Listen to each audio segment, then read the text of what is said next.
Alright, how's it going, everybody? Welcome back one more time to Call of Duty Vanguard. I'm saying one more time instead of one last time because when I did this video for Black Ops Cold War, I ended up coming back to the game pretty quickly after that, so I don't want to say one last time or anything. But for those of you who are new since Black Ops Cold War, basically what I'm going to do in this video is just go over this game and my thoughts on it over the course of the year and how the game evolved, how my channel evolved. It will be a bit of a weird video because I did miss a few months there, and honestly, I didn't really take this game so seriously over the course of the year just because, well, we'll get to that. But before I get into anything else regarding Vanguard or the channel, I do just want to say upfront, because it's such an achievement, thank you guys so much for 1,000 subscribers on the channel. Even though I've been like setting little goals for myself over the course of this channel's lifespan, 1,000 subscribers wasn't really something that was like on my radar at all. I never really expected this to go anywhere, to be honest. Holy shit, is this game that dead, by the way? Yeah, even though like I believe in my content, I think my content is good, I watch my own videos and stuff, like I'm happy with what I put out, I still never really expected it to get like any sort of traction. And obviously 1,000 subscribers isn't like the most in the world or anything. It's not like some giant massive thing or anything like that, but still, it's pretty cool for me. So yeah, just thank you guys so much for subscribing, being around, and all that stuff. And yeah, I'm gonna be pumping out the videos just like normal, so I hope you guys stick around and enjoy. Full disclosure, there's probably not gonna be a whole lot of like gameplay cuts or anything in this. It's just gonna be a lot of me talking. Also, we got tactical hardpoint on Desert Siege. I don't really think that there's gonna be a whole lot of action in this game either. So anyway, to get into like how I thought of the game over the course of the year, I've said this about every Call of Duty that's come out over the last 3 years, but I think this one's the worst offender of having just a shit ton of potential at the start that was just kind of squandered. I mean, I blame skill-based matchmaking for it for all 3 of the games pretty much, but for this one, it was also a lot of like game design decisions. But I will say, like at the beginning of the year, and you can go back and watch my videos, I was very excited for this game to come out after the beta. The alpha, I was kind of like, because they only gave us that like Champion Hill mode or whatever, and I don't really care for those like small game modes, like 2v2s, 3v3s, whatever. But when the beta came out and I got my hands on it and I got to play it a little bit, I was very excited for the full game to come out. And I did grind the shit out of it when it like first dropped. I went out of my way to get the diamond sniper rifles, I was playing a lot. Oh my god, what the fuck is that? But the problem is it kind of felt like the game didn't really evolve, and a lot of the problems that I had with the game like week 1, they just sort of stayed, and in a lot of cases they ended up getting worse. Like I've been talking for the last couple of videos straight about the, you know, the explosives and stuff. Like it was just way too much for the entire year straight pretty much, man. Like even from the very beginning of the game, the thermite and the Molotov cocktails were out of control. Everybody was spamming them, and then they went out of their way to add an incendiary grenade, and they added like stickies and shit. It was just so weird. And then for whatever reason, I guess there was like that meme going around where they said it was because of realism purposes. They didn't want to add a trophy system into the game for some reason, which is like one thing I feel like would have mitigated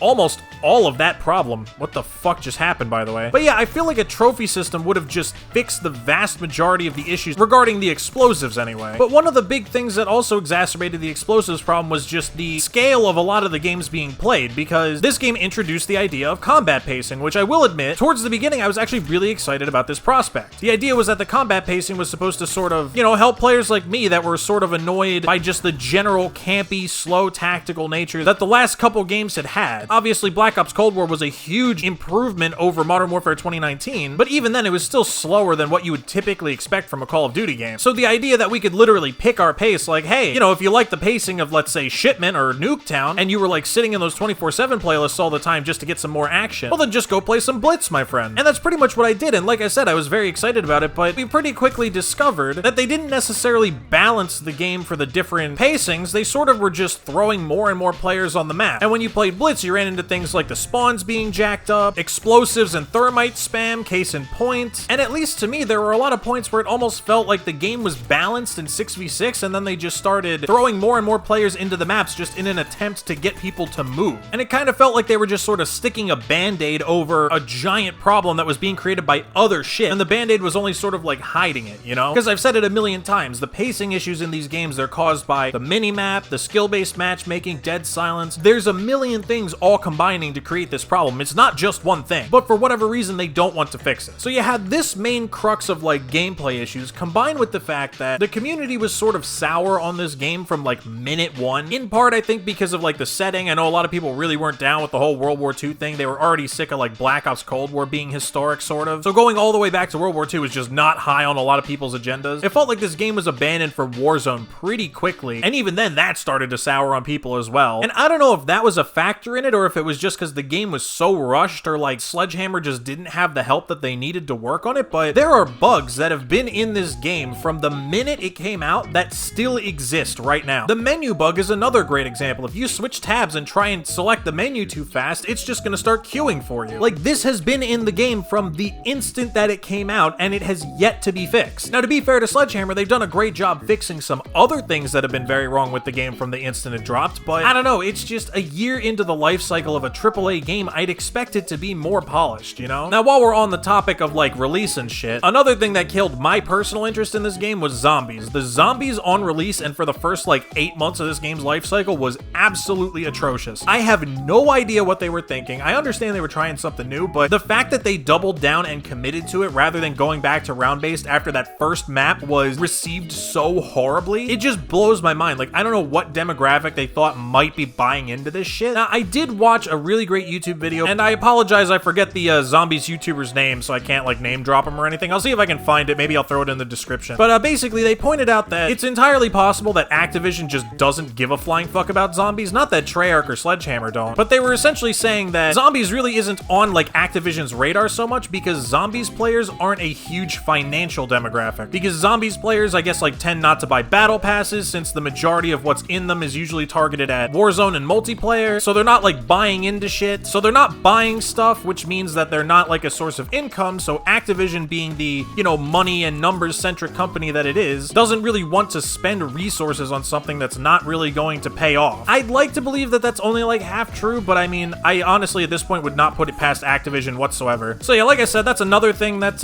you know, kind of killed the whole initial hype towards Vanguard for me. Because, like, for Black Ops Cold War, it's not like I never got sick of that game either. I definitely got very sick of it, especially towards the end of the year. But at the beginning, whenever I got sick of it, I would just go play zombies. I had the Dark Ether grind to work on. I did a whole bunch of videos on that. You know, it was a viable content option for me. Not even just for videos, but just to, like, sit down, have fun, play it, and, you know, have a good time. But because that didn't really exist in this game, obviously I was just stuck playing the multiplayer, so whenever I got sick of that, I was basically shit out of luck. So what with me being, like, soured on that from the get-go, really, it wasn't exactly a good sign for the course of the year. And I mean, you can see it in the playtime, you can see it in, you know, how much I ended up playing over the course of each season. Like, the interest dwindled very, very quickly. Like, I think Season 1, I probably finished the Battle Pass, I think. Probably got somewhere into the 100s, 200s in levels. I don't really remember what I was doing at that point. But then after that, like, I was probably struggling to break 50 for most of these seasons. Now, obviously, my interest in content on this game wasn't helped by the fact that I did have to take a pretty extended break in the middle of the year. I missed a lot of content, I missed a lot of updates, but honestly, having come back, I almost feel like I didn't miss anything at all. Because like I was kind of saying before, this whole game's lifespan has just been such a blur, because I feel like nothing significant has happened. Like, over the course of Cold War, I remember all kinds of things that happened. New maps, new zombies maps, new weapons. But this game, after they added the PTRS, like, I don't really remember anything. I forgot until, like, a week after me coming back that they'd added Dome from Modern Warfare 3 back, which is one of my favorite maps of all time. I literally just forgot. So yeah, to sum up my thoughts on Vanguard as a game, again, I don't necessarily think this was a bad game, and I don't even think it was, like, doomed from the get-go. I think this game had a ton of potential, and it was really fun at the outset. It's just a lot of the problems that I had at the beginning were sort of never fixed, and it really killed my interest in a lot of the content that was to come, you know, afterwards. Now, regarding my channel, obviously I already talked about hitting 1,000 subscribers, which is fucking great, by the way. I mean, like I said before, thank you guys so much for all the support and stuff. I really do appreciate it. I was talking about this in the Cold War video as well. You know, YouTube is something I've wanted to do for a very, very long time, and the fact that I'm doing it to any degree of success and that there's anybody out there that actually enjoys my videos and, like, wants to watch them, I mean, it's honestly all I could really ask of the platform, you know? Now, obviously, the growth did slow down a little bit this year. I believe I'd almost hit 700 subscribers by the time Black Ops Cold War ended and Vanguard dropped, and before I took my break, which was only a couple months ago, I think I hadn't even hit 800 yet, so for the vast majority of this year, I only ended up gaining about 150 subscribers. And it wasn't until I came back and started making all this new content that growth started to kick back up, really. Obviously, a lot of that's going to be chalked up to the fact that, A, you know, I took a huge break, and also, you know, Vanguard as a game, there wasn't nearly as much interest in it. There were some other things, you know, I was uploading less frequently, a lot of which had to do with my interest in this game. Like, I literally just didn't want to play it enough to make content on it. But still, I am glad that we managed to turn things around at the end, and I do think that, like, my new system of doing content, what with the YouTube Shorts and stuff, is probably the way forward for the channel. I'm pretty happy with the stuff that I'm making right right now, and, you know, I hope you guys are too, obviously. Also, I made a TikTok. That was the weird thing. I made a TikTok, and I've almost hit 2,000 followers in, like, I don't know, 3 weeks, which is insane because, you know, it's taken me almost 3 years to hit 1,000 followers on YouTube, so, yeah, I don't know about that one. So, yeah, in short, definitely happy with the way the channel went this year. Even with the bit of the slowdown in growth, I'm still happy with my results for now. And, to close this video out, I think the last thing I really want to talk about is variety, because that's one thing I did do this year more so than other years is variety content. I know I've done some little things here and there, like I was doing Monster Hunter a while ago. I did some Bloodborne gameplay for a little while there, but the thing was, none of those playthroughs were really in like a format that I was happy with. Like I would end up giving up on them just because I wasn't happy with how the videos were coming out. But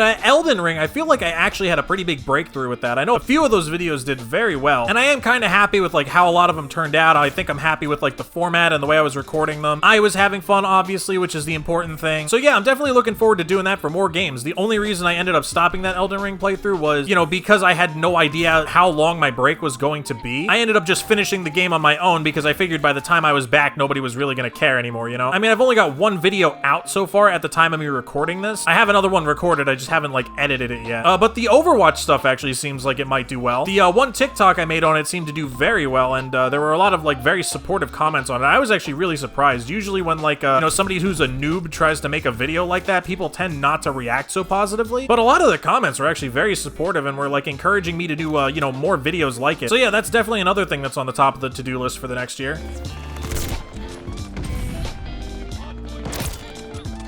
Holy shit. That was almost a quad head with collats. Anyway, that's about it for this one. On the whole, it was a bit of a weird year, mostly due to like the nature of this game, but like I said, I don't necessarily think Vanguard is a bad game. I think it's kind of just like a victim of the circumstances it came into. Like, I think this game could have been good if Sledgehammer was given a little bit more freedom with it, and also maybe didn't tune the explosives up so much, but that's neither here nor there. Like I said, the year could have been a lot worse, and I mean, we ended up hitting 1,000 subscribers, so that's always nice. Will I miss this game? Honestly, probably not. Definitely not in the way that I look back on like Black Ops Cold War as a game, but the game did have its good points, so, you know, I'm sure at some point I'll look back on it and have some fond memories of it. And of course, as always, if you did enjoy this video, definitely make sure you leave a like and subscribe if you want to come back for more content. That's about it. I'll see you guys for Modern Warfare 2.